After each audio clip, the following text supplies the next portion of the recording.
Welcome back to the mediocrity that is the Bingley Wheeler on the A59.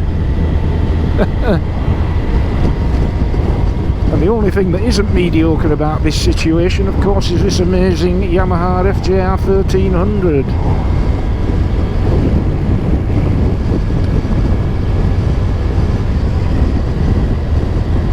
Which is an awesome machine.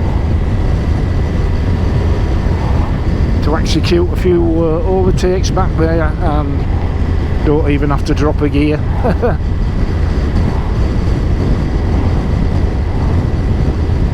Amazingly flexible, powerful, comfortable machine. Love it. Aye, so I'm out today with Colin on his BSA Goldstar 650. Who's behind me?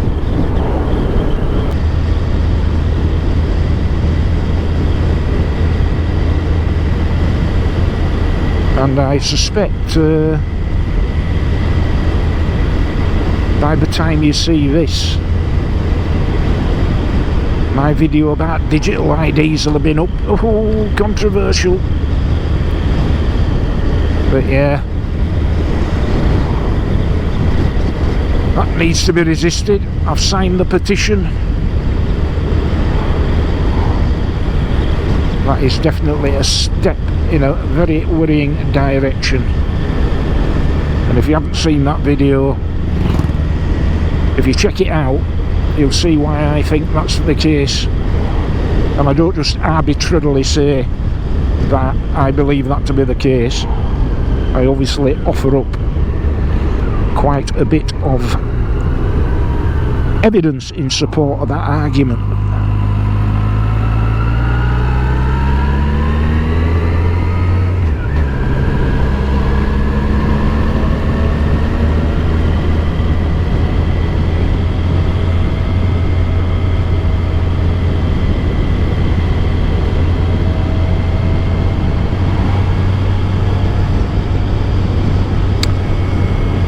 Yeah, and the reason basically that I don't trust these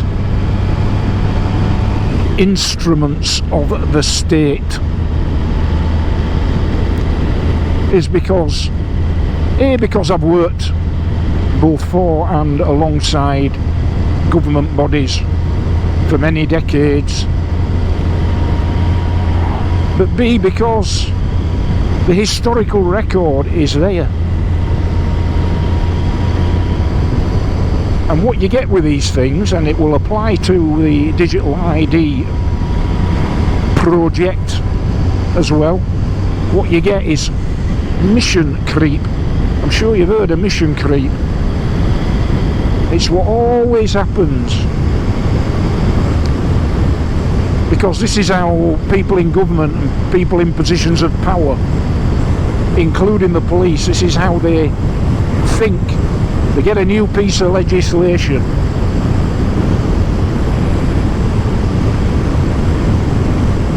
and then there is this constant thirst which develops to broaden its scope and increase its reach. I mean, when the Police and Criminal Evidence Act first came out in 1985, it was the Police and Criminal Evidence Act of 1984, but it came into effect in early 1985, and that gave us as cops a load of new powers, and one of the most significant of those powers was that you could basically, for any offence, if you thought you were being lied to about the identity of the offender, you could actually make an arrest, and previously that was not the case. But it gave you a power even in relation to minor road traffic offences, that if you couldn't satisfy yourself as to the identity of the person concerned, so as to enable a summons to be served at their home address, there was a power of arrest until you could establish their true identity. Because where I worked in Bradford, you used to get stiffed left, right and centre. The default position if you stopped a car in Bradford were for them to lie to you about who they were. That were the first response. Any honesty had to be a subsequent development. So these powers became very useful. But as time went on, those powers, both statutorily and by the means of their execution by the police, became more and more, shall we say, useful. And this is what happens. It's like an organic thing that will always grow. So another classic example is the Terrorism Act that came in 2000. At that time, I distinctly remember, because back in 2000 I was a serving inspector in Leeds, big city. I was an operational police inspector in Leeds, and I remember, and I had a team of about 25 PCs and 4 sergeants.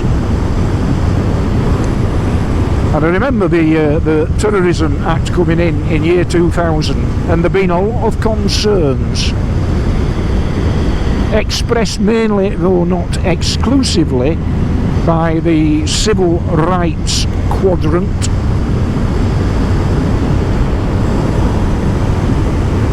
about how in time that act might end up being the subject of some artistic and poetic interpretation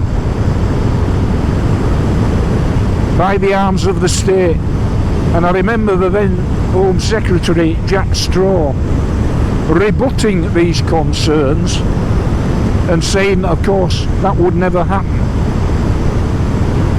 So roll forward 25 years and lo and behold, exactly that has happened. Yeah, I remember Jack Straw saying no, the government will never ever use this legislation just to ban organisations that they didn't like politically. That had never happened. Oh, well, it has happened now, as evidenced by all those arrests of decent,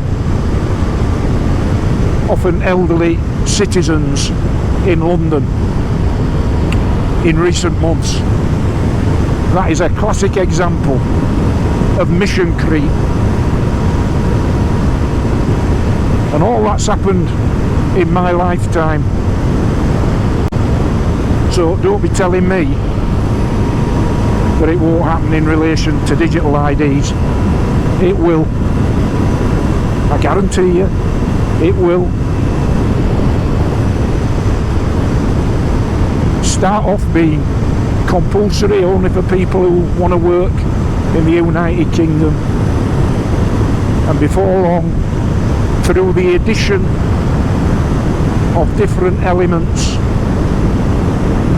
it will become a comprehensive,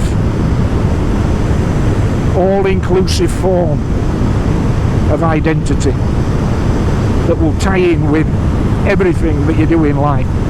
Where you go, what you buy, what you say, how much cash you can take out of the bank, all of that.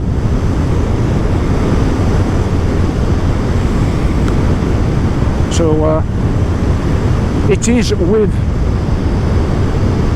an objective eye on history and an objective eye on personal experience that I say with confidence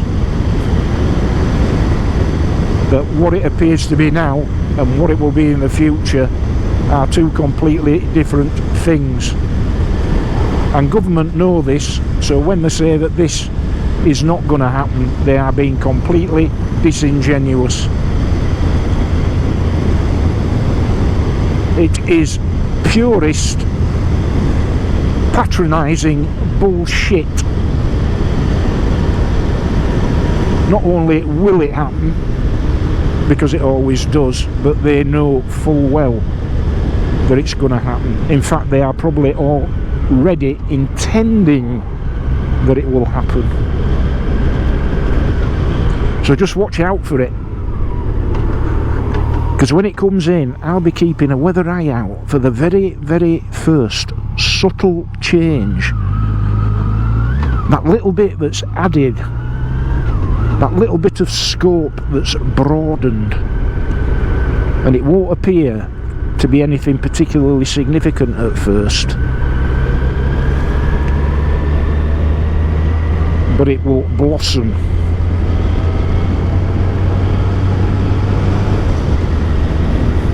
And of course, in my initial video on this subject, I did say watch out, it'll come out on a voluntary basis first,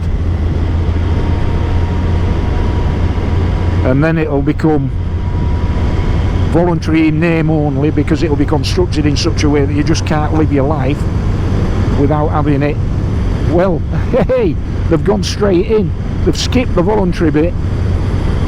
It's only voluntary in the sense that if you don't want to work, if you don't want to work in the UK, and that doesn't apply to too many people really, does it, then you don't have to have it, but otherwise it is from day one mandatory. So already they've skipped a step.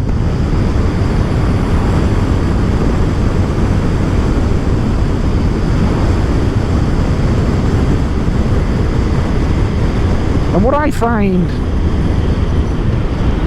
increasingly obnoxious about the way all of this is enmeshed between governments and the big corporate world is the barely concealed corruption of it all.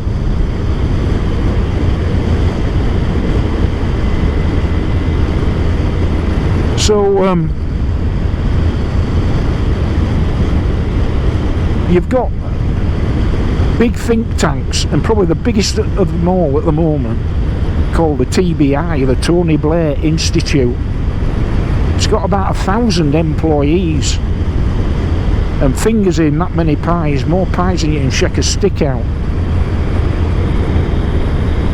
And that bellend and his organisation should not be interfering in government, but of course he has the Prime Minister's ear, doesn't he?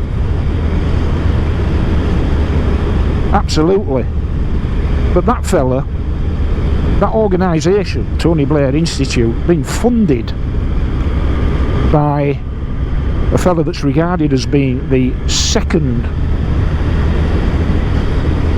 most wealthy man in the world, who heads up a technology organisation called Oracle. And Tony Blair, the Tony Blair Institute, as you may be aware, are massively behind digital IDs. They absolutely love the idea. And lo and behold, they're funded to the tune of, I think it's something like 160 odd million pounds or dollars by this fella, Larry somebody or other, forget his surname, but anyway, his outfit's called Oracle, which of course is desperate to get its hands on data. These companies, their lifeblood, their nourishment in order to survive and make obscene levels of money is data. And one of the biggest, most useful data sets in the world is our NHS database.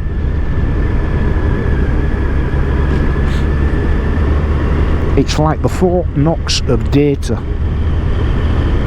And this here fella that heads up this company called Oracle, desperate. Hello baby, hello baby, alright, take your time, baby, take your time. I just love animals. Yeah, desperate to get his hands on all of this. So you're not telling me this ain't part of the big plan. to hive all this off to this here company Oracle and others like it, and in return get multi-million pound donations. What an absolute obscene scam. And if you think I'm making it up, just go to your old friend Google, have a look, have a search, look at Oracle and its donations to the Tony Blair Institute, and look at the connections between the Tony Blair Institute and current government policy, and you see that the whole thing is as bent as a dog's back leg.